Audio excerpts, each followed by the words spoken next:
Bab 1 Konsep dasar gagal jantung kongestif atau congestive heart failure. 2.1 Definisi gagal jantung. Gagal jantung adalah suatu tindakan keadaan di mana jantung tidak mampu lagi memompahkan darah secukupnya dalam memenuhi kebutuhan sirkulasi untuk metabolisme jaringan tubuh, sedangkan tekanan pengisian ke dalam jantung masih cukup tinggi. Gagal jantung kongestif adalah ketidakmampuan untuk memompa darah dalam jumlah cukup banyak untuk memenuhi sirkulasi kebutuhan jaringan terhadap oksigen dan nutrisi. Gagal jantung dikenal dengan beberapa istilah, yaitu yang pertama gagal jantung kiri, yang kedua gagal jantung kanan, yang ketiga gagal jantung kongestif. Kita masuk pada 2.2 yaitu membicarakan tentang etiologi gagal jantung.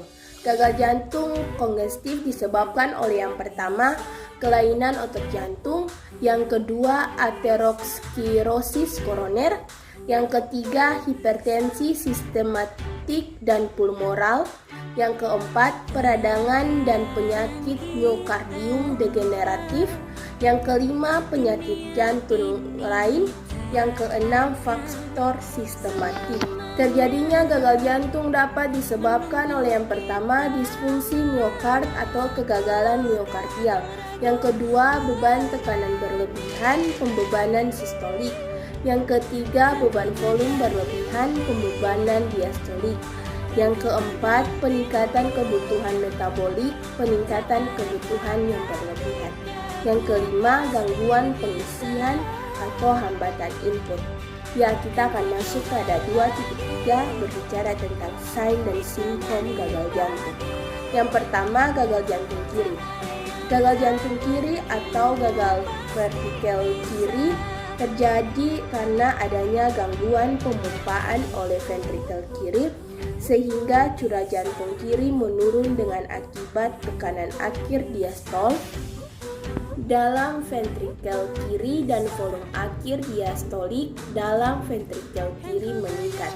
Gejalanya yaitu perasaan badan lemah, cepat lelah, berdebar-debar, sesak nafas, batuk, anoreksia, keringat dingin, dan lain-lain. Yang kedua, gagal jantung kanan. Gagal jantung kanan karena gangguan atau hambatan pada daya pompa ventrikel kanan sehingga isi sekuncup ventrikel kanan menurun tanpa didahului oleh adanya gagal jantung kiri. Gejalanya yaitu edema tumit dan tungkai bawah, hati membesar, lunak dan nyeri tekan, bendungan pada vena perifer, gangguan gastrointestinal atau perut kembung, berikutnya berat badan bertambah dan lain-lain. Yang ketiga, gagal jantung kongestif. Bila gangguan kiri dan kanan terjadi bersamaan dalam keadaan gagal jantung kongestif, curah jantung menurun sedemikian rupa sehingga terjadi bendungan sistemik bersama dengan bendungan paru. Gejalanya berupa kumpalan gejala gagal jantung kiri dan kanan. Gagal jantung kongestif pada bayi dan anak merupakan kegawat darurat yang sangat dijumpai oleh petugas kesehatan dimanapun berada. Keluhan dan gejala sangat bervariasi sehingga sering sulit dibedakan dengan akibat penyakit lain di luar jantung. Gagal jantung kongestif pada bayi dan anak merupakan ketidakmampuan jantung mempertahankan curah jantung dalam memenuhi kebutuhan metabolisme tubuh. Untuk mempertahankan fungsi sirkulasi yang adekuat, maka di dalam tubuh terjadi suatu refleks homeostatis atau mekanisme kompensasi melalui perubahan-perubahan neurohumoral, dilatasi ventrikel, dan mekanisme Frank-Starling. Dengan demikian, manifestasi klinik gagal jantung terdiri dari beberapa respon hemodinamik, renal, neural, dan hormonal yang tidak normal. Salah satu respon hemodinamik yang tidak normal adalah penyakit tekanan pengisian dari jantung atau preload. Terdapat 3 kondisi yang mendasari terjadinya gagal jantung, yaitu yang pertama gagal jantung mekanik, yang kedua abnormalitas otot jantung, yang ketiga gangguan irama jantung atau gangguan kondisi. Manifestasi klinis. Yang pertama gagal jantung kiri. Kongestif paru menonjol pada gagal ventrikel kiri, tak mampu memompakan darah yang datang dari paru. Manifestasi klinis yang terjadi yaitu yang pertama dyspnea, yang kedua batuk, yang ketiga mudah lelah, yang keempat kegelisahan dan kecemasan. Yang kedua gagal jantung kanan. 1. Kongestif jaringan periferial dan visceral, yang kedua edema ekstremitas bawah atau edema deferens, yang ketiga hepatomegali dan nyeri tekan pada kuadran kanan atas abdomen terjadi akibat pembesaran di vena di hepar dan lain-lain.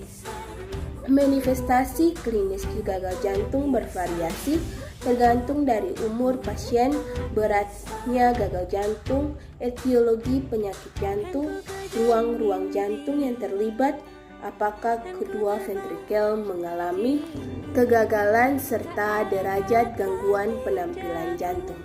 Pada bayi, gejala jantung biasanya berpusat pada keluhan orang tuanya bahwa bayinya tidak kuat minum, lekas lelah, bernapas cepat, banyak berkeringat, dan badannya sulit naik. Pasien defek septum ventrikel atau ductus arteriosus persisten yang besar seringkali tidak menunjukkan gejala akibat tekanan ventrikel kanan dan arteri pulmonalis yang masih tinggi setelah beberapa minggu. Biasanya pada bulan kedua atau ketiga gejala jantung baru nyata. Anak yang lebih besar dapat mengeluh lekas lelah dan tampak kurang aktif, toleransi berkurang, batuk, mengil, sesak nafas dari yang ringan sampai sangat berat. Pasien dengan kelainan jantung yang dalam kompetensi karena pemberian obat gagal jantung dapat menunjukkan gejala akut gagal jantung bila dihadapkan kepada stres, misalnya penyakit infeksi akut. Pada gagal jantung kiri atau gagal jantung ventrikel kiri yang terjadi karena adanya gangguan pemompaan darah oleh ventrikel kiri, biasanya ditemukan keluhan berupa perasaan badan lelah, berdebar-debar, sesak batuk, anoreksia, keringat dingin. Bayi dan anak yang menderita gagal jantung yang lama biasanya mengalami gangguan pertumbuhan. Berat badan lebih terlambat daripada tinggi badan. Tanda yang penting adalah takikardi 150 kali per menit atau lebih saat istirahat. Kita masuk pada pembahasan 2.4 patofisiologi gagal jantung. Gagal jantung bukanlah suatu keadaan klinis yang hanya melibatkan satu sistem tubuh, melainkan suatu klinik akibat kelainan jantung sehingga jantung tidak mampu memompa memenuhi kebutuhan metabolisme tubuh. Gagal jantung ditandai dengan satu respon hemodinamik, ginjal, syarat, dan hormonal yang nyata serta suatu keadaan patologi berupa penurunan fungsi jantung. Respon terhadap jantung menimbulkan beberapa mekanisme kompetensi yang bertujuan untuk meningkatkan volume darah, volume ruang jantung, tahanan pembuluh darah perifer, dan hipertrofi otot jantung. Kondisi ini juga menyebabkan aktivitas dari mekanisme kompensasi tubuh yang akut berupa penimbunan air dan garam oleh ginjal dan aktivasi sistem saraf adrenergik. Kemampuan jantung untuk memompa darah guna memenuhi kebutuhan tubuh ditentukan oleh curah jantung yang dipengaruhi oleh 4 faktor, yaitu preload yang setara dengan isi diastolik akhir, afterload, juga tahanan total harus melawan ejeksi ventrikel, kontraktilitas miokardium, yaitu kemampuan intrinsik otot jantung untuk menghasilkan tenaga dan berkontraksi tanpa tergantung kepada preload maupun afterload serta frekuensi denyut nadi. Dalam hubungan ini, penting dibedakan antara kemampuan jantung untuk memompa dengan kontraktilis otot jantung. Pada beberapa jantung sebagai pompa tanpa terdapat depresi pada otot jantung intrinsik. Sebaliknya dapat pula terjadi depresi otot jantung intrinsik, tetapi secara klinis tidak tampak tanda-tanda gagal jantung karena beban jantung yang ringan. Pada awal gagal jantung, akibat CO yang rendah di dalam tubuh terjadi peningkatan aktivitas saraf simpatis dan sistem renin, angiotensin, aldosteron, serta pelepasan arginin, vasopresin yang kesemuanya merupakan mekanisme kompensasi untuk mempertahankan tekanan darah yang adekuat. Penurunan kontraktilitas ventrikel akan diikuti penurunan curah jantung yang selanjutnya terjadi penurunan tekanan darah dan penurunan volume darah arteri yang efektif. Hal ini akan merangsang mekanisme kompensasi neurohumoral, vasokonstriksi dan retensi air untuk sementara waktu akan meningkatkan tekanan darah, sedangkan peningkatan preload akan meningkatkan kontraktilitas jantung melalui hukum Starling. Apabila keadaan ini tidak segera teratasi, peninggalan afterload, peninggalan preload dan hipertrofi atau dilatasi jantung akan lebih menambah beban jantung sehingga terjadi gagal jantung yang tidak terkompensasi. Mekanisme yang mendasari gagal jantung meliputi gagal kemampuan kontraktilitas jantung yang menyebabkan curah jantung lebih rendah dari curah jantung normal. Konsep curah jantung paling baik dijelaskan dengan persamaan CO sama dengan HR kali SV, di mana curah jantung adalah fungsi frekuensi jantung kali volume kuncup. Frekuensi jantung adalah fungsi sistem saraf otonom. Bila curah jantung berkurang, sistem saraf simpatis akan mempercepat frekuensi jantung untuk mempertahankan curah jantung. Bila mekanisme kompensasi untuk mempertahankan perfusi jaringan yang memadai, maka volume sekuncup jantunglah yang harus menyesuaikan diri untuk mempertahankan curah jantung. Tapi pada gagal jantung dengan masalah utama kerusakan dan kekakuan serabut otot jantung, volume sekuncup berkurang dan curah jantung normal masih dapat dipertahankan.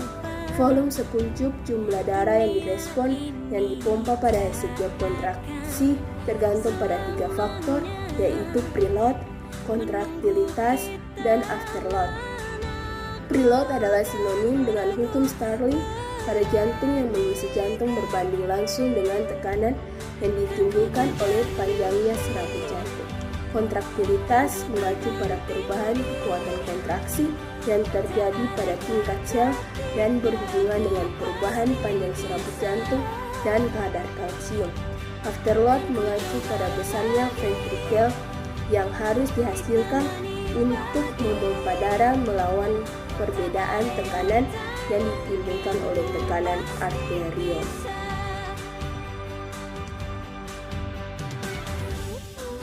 Ya, kita akan masuk pada bab yang kedua, yaitu berbicara tentang asuhan keperawatan gagal jantung kongestif. Asuhan keperawatan pada pasien gagal jantung.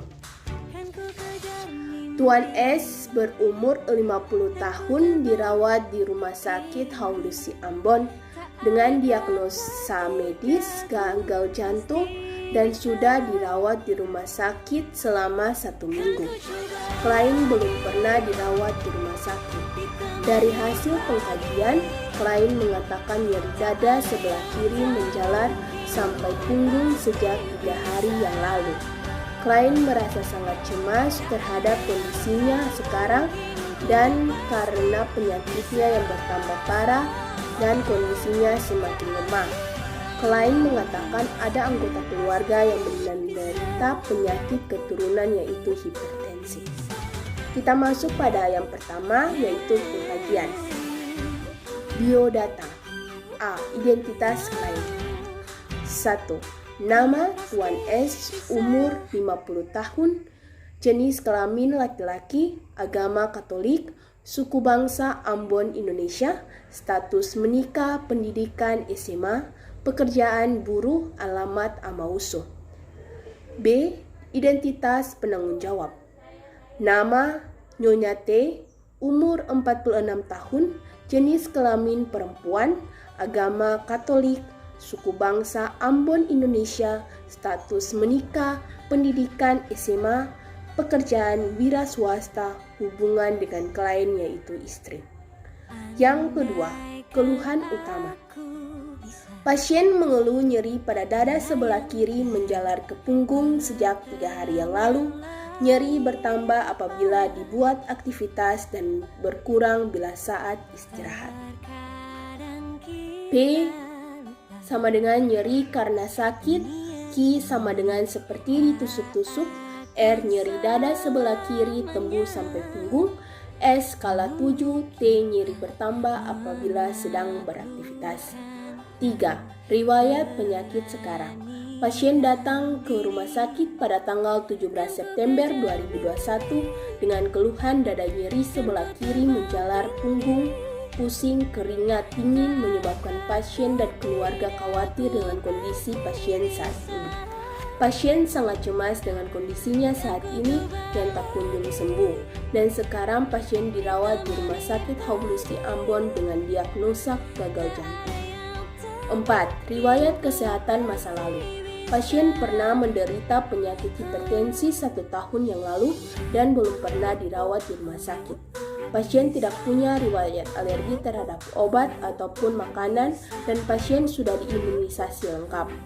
Pasien mengonsumsi obat-obatan cefotaxime 2 kali 1 gram, ranitidin 2 kali 1 ampuh, furosemide 2 kali 2 tablet, ketorolax 2 kali ampuh. 5. Riwayat kesehatan keluarga. Pasien mengatakan dari orang tua ada yang menderita penyakit hipertensi, yaitu dari bapak. Pasien memiliki 4 orang anak, 1 laki-laki dan 3 perempuan. Kita akan masuk pada genogram, bisa dilihat pada tampilan yang sudah saya sediakan di layar. 6. Riwayat psikososial. A. Bahasa yang digunakan. Pasien menggunakan bahasa Indonesia dan Ambon. B. Persepsi pasien tentang penyakitnya. Pasien mengatakan cemas dengan penyakitnya karena tidak kunjung baik dan semakin parah. C. Konsep diri. Yang pertama, body image. Pasien menerima kondisi saat ini dan bersyukur kepada Tuhan karena telah diberi umur panjang. Yang kedua, ideal diri. Pasien berkeinginan agar anak-anaknya menjadi orang yang sukses dan memiliki pekerjaan mampan. Yang ketiga, harga diri. Pasien merasa dihargai dan dihormati oleh keluarganya. 4. Peran diri. Pasien berperan sebagai seorang bapak. Yang kelima, personal identity. Pasien adalah seorang laki-laki sekaligus bapak yang memiliki 4 orang anak. D. Keadaan emosi. Keadaan emosi pasien labil. Pasien kadang merasa cemas karena kondisinya. E. Perhatian terhadap orang lain atau lawan bicara. F. Hubungan dengan keluarga sangat baik. Pasien selalu menceritakan setiap kejadian kepada keluarganya. G. Hubungan dengan saudara. Hubungan pasien dan saudara baik-baik saja. H. Kegemaran atau hobi. Pasien memiliki hobi membaca koran. 7. Pola kebiasaan sehari-hari. A. Nutrisi. 1. Kebiasaan. Pola makan nasi, lauk, sayur-sayuran. Frekuensi makan 3 kali sehari. Nafsu makan baik. Makanan pantang, tinggi garam. Minuman dalam sehari 8 gelas per hari. 2. Selama di rumah sakit. Pola makan, pemberian makanan tambahan yang banyak mengandung kalium. Frekuensi makanan 3 kali sehari, makanan pantang tinggi garam, minuman dalam sehari 5-6 gelas per hari. B. Eliminasi. Yang pertama, buang air kecil, kebiasaan. Frekuensi 5-6 kali per hari, warna kuning, bau pesing. Perubahan selama di rumah sakit. Frekuensi 4-5 kali, sering di malam hari. Karakteristik warna urin klien gelap, bau khas. 2. Buang air besar. Kebiasaan frekuensi 1 kali sehari, warna kuning, konsisten keras. Perubahan selama di rumah sakit, frekuensi 1 kali selama 3 hari, konsisten lembek. C. Olahraga dan aktivitas. Yang pertama, klien tidak suka olahraga. Yang kedua, klien tidak mampu melakukan aktivitas dan merasa nyeri pada bagian dada. Aktivitas di sini ada beberapa angka, yaitu 0, 1, 2, 3, dan 4. 0 yaitu mandiri, 1 yaitu dibantu sebagian, 2 dibantu orang lain, 3 dibantu orang lain, dan alat. 4. Ketergantungan total. Aktivitas makan 0, toileting 1, berpakaian 1, mobilisasi tempat tidur 1, berpindah 1, ambulansi 1. D. Istirahat dan tidur. Kebiasaan. 1. Tidur malam jam 21.00, bangun jam 5.00. 2. Tidur siang jam 14.00, bangun jam 15.00. 3. Klien tidak mudah terbangun. Perubahan selama di rumah sakit. 1. Tidur malam kadang-kadang jam 23.00, bangun jam 5.00. 2. Klien sulit tidur karena cemas dan ketakutan. E. Personal hygiene. Kebiasaan. 1. Mandi 2 kali sehari. 2. Menyikat gigi 2 kali sehari. 3. Mencuci rambut 2 kali seminggu memakai sampo. Selama di rumah sakit, 1. Mandi 2 kali sehari, diseka di tempat tidur, ganti baju dibantu keluarga atau perawat. Pemeriksaan fisik. A. Berat badan 60 kg, tinggi badan 175 cm. B. Kesadaran kompons mentis. C. Tanda-tanda vital. Tekanan darah 150/100 mmHg, nadi 105 kali per menit, suhu 37 derajat Celcius, pernapasan 38 kali per menit. D. Kepala inspeksi. 1. Kulit kepala nampak bersih. 2. Warna rambut hitam sedikit beruban. 3. Distribusi rambut merata. Palpasi. 1. Tidak ada rasa nyeri tekan pada kepala. 2. Tidak ada massa atau benjolan. 3. Rambut mudah rontok. E. Muka inspeksi. 1. Muka nampak simetris kiri dan kanan. 2. Tidak nampak benjolan pada dahi. 3. Warna kulit sama sekitarnya. Palpasi. Tidak ada massa atau benjolan pada dahi. 2. Tidak ada nyeri tekan. F. Mata inspeksi. 1. Palpebra. Tidak nampak ada oderma. 2. Selera tidak ikterus. 3. Konjuktif merah muda. 4. Pupil isokor. 5. Bola mata dapat bergerak ke segala hal.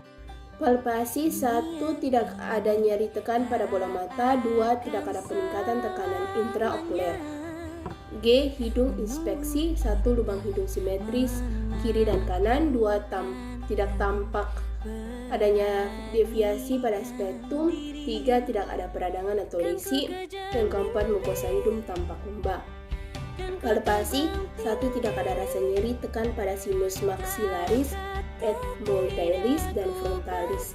2. Tidak teraba adanya merasa atau benjolan. H. Telingan inspeksi. 1. Tidak ada pengeluaran cairan pada beban telingan. 2. Tidak mampu adanya serumen. 3. Tidak ada peregangan atau lesi. 4. Nampak simetris kiri dan kanan. 5. Klien tidak memakai alat bantu pendengaran. Palpasi. 1. Tidak ada nyeri tekan pada tragus dan pinna. 2. Tidak ada nyeri tekan pada mastoid. I. Rongga mulut inspeksi. 1. Gusi berwarna merah, tidak ada peradangan. 2. Lidah nampak agak kotor. 3. Bibir, membran mukosa bibir kering pucat. J. Leher inspeksi. 1. Tidak nampak adanya pembesaran pada kelenjar limfe. 2. Tidak tampak adanya pembesaran kelenjar tiroid. 3. Tidak mungkin adanya bendungan pada vena jugularis. 4. Tidak teraba adanya kelenjar atau massa. Palpasi. 1. Tidak teraba adanya pembesaran kelenjar limfa. 2. Tidak teraba adanya pembesaran pada kelenjar tiroid.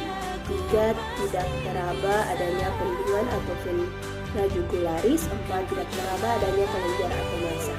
K. Toraks dan paru inspeksi. 1. Bentuk badan normal, chest atau simetris kiri dan kanan. 2. Pergerakan pada dada mengikuti irama pernapasan. 3. Irama pernapasan teratur.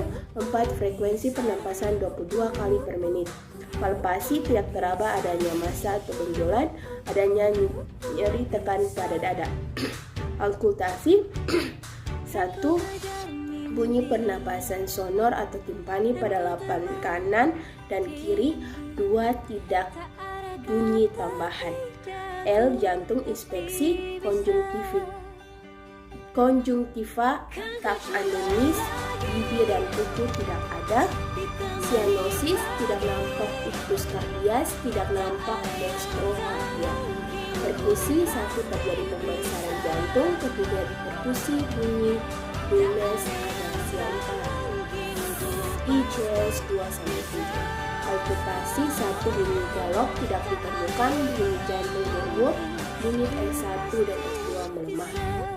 M. Abdomen inspeksi. 1. Tidak nampak adanya massa atau benjolan. 2. Tidak ada bekas luka di perut. 3. Nampak simetris kiri dan kanan. Perkusi. 1. Bunyi timpani pada kuadran kiri atas bawah, isi atas bunyi pekak. Auskultasi. 1. Peristaltik usus 6 kali per menit. 2. Bunyi bising usus tidak terdengar. Palpasi. 1. Tidak teraba adanya massa atau benjolan. 2. Hati dan limfa tidak teraba. 3. Tidak ada nyeri tekan pada abdomen. N. Ekstremitas atas inseptik, nampak simetris kiri dan kanan, tidak ada atrofi atau adema, nampak fleksi pada sendi dan kanan, kuku nampak agak krepitasi. Palpasi. Tidak teraba adanya benjolan, tidak ada nyeri tekan, tidak ada bunyi krepitasi. 2. Ekstremitas bawah inspeksi, nampak simetris kiri dan kanan, tidak ada edema atau pembekakan. Palpasi. Tidak teraba adanya massa atau benjolan, tidak ada nyeri tekan, tidak ada bunyi krepitasi. 9. Harapan klien atau keluarga sehubung dengan penyakit. Keluarga dan klien berharap bahwa klien akan mendapatkan pelayanan yang baik dan akan segera sembuh. Analisis data. Bisa dilihat langsung analisis data pada layar masing-masing. C. Diagnosa keperawatan. 1. Nyeri akut berhubungan dengan agen injuri biologis. 2. Cemas berhubungan dengan kondisi yang tidak dapat diperkirakan, takut akan kematian, efek negatif pada gaya hidup. 3. Gangguan pola tidur berhubungan dengan kecemasan. Jadi saat ini kita akan masuk pada intervensi. Intervensi sudah tertera pada layar masing-masing, bisa dilihat. Kita masuk pada E. Implementasi sudah tertera pada layar masing-masing dan dapat dilihat. Kita masuk pada F, yaitu evaluasi. Evaluasi ini sudah tertera pada layar masing-masing, jadi bisa dilihat.